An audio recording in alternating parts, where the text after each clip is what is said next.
I'm not the only kid who grew up this way, surrounded by people who used to say that rhyme about sticks and stones, as if broken bones hurt more than the names we got called, and we got called them all.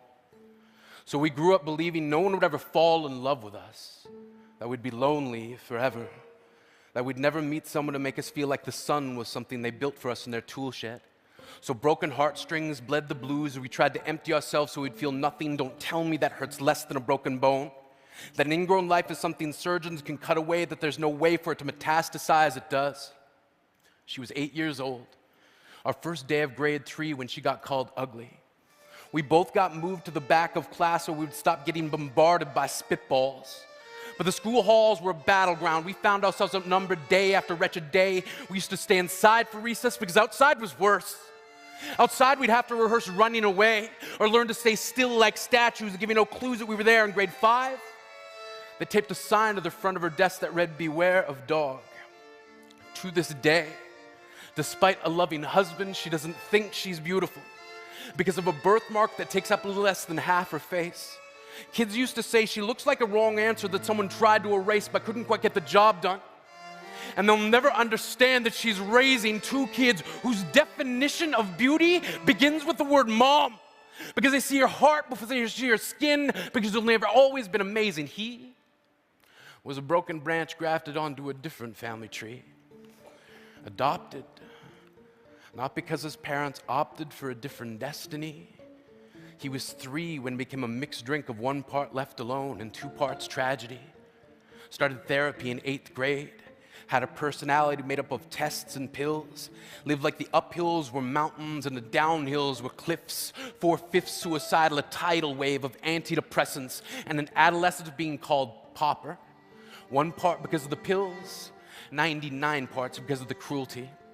He tried to kill himself in grade 10 when a kid who could still go home to mom and dad had the audacity to tell him, "Get over it." As if depression is something that could be remedied by any of the contents found in a first aid kit. To this day, he has a stick of TNT lit from both ends, could describe to in detail the way the sky bends in a moment before it's about to fall. And despite an army of friends who all call him an inspiration, he remains a conversation piece between people who can't understand. Sometimes being drug-free has less to do with addiction and more to do with sanity. We weren't the only kids who grew up this way. To this day, kids are still being called names.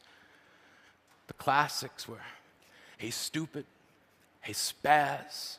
Seems like every school has an arsenal of names getting updated every year. And if a kid breaks into school and no one around chooses to hear it, they make a sound. They're just background noise from a soundtrack stuck on repeat when people say things like, "Kids can be cruel." Every school was a big top circus tent. And the pecking order went from acrobats to lion tamers, from clowns to carnies, all of these miles ahead of who we were. We were freaks. Lobster claw boys and bearded ladies. Oddities, juggling depression and loneliness, playing solitaire, spin the bottle, trying to kiss the wounded parts of ourselves and heal. But at night, while the others slept, we kept walking the tightrope. It was practice, and yes, some of us fell. But I want to tell them that all of this is just debris left over when we finally decide to smash all the things we thought we used to be.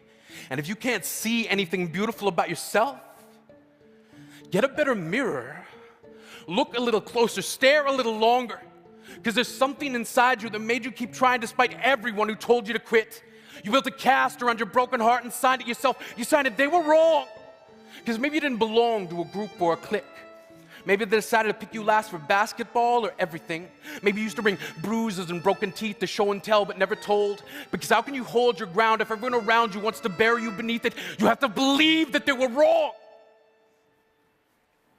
They have to be wrong. Why else would we still be here? We grew up learning to cheer on the underdog because we see ourselves in them. We stem from a root planted in the belief that we are not what we were called.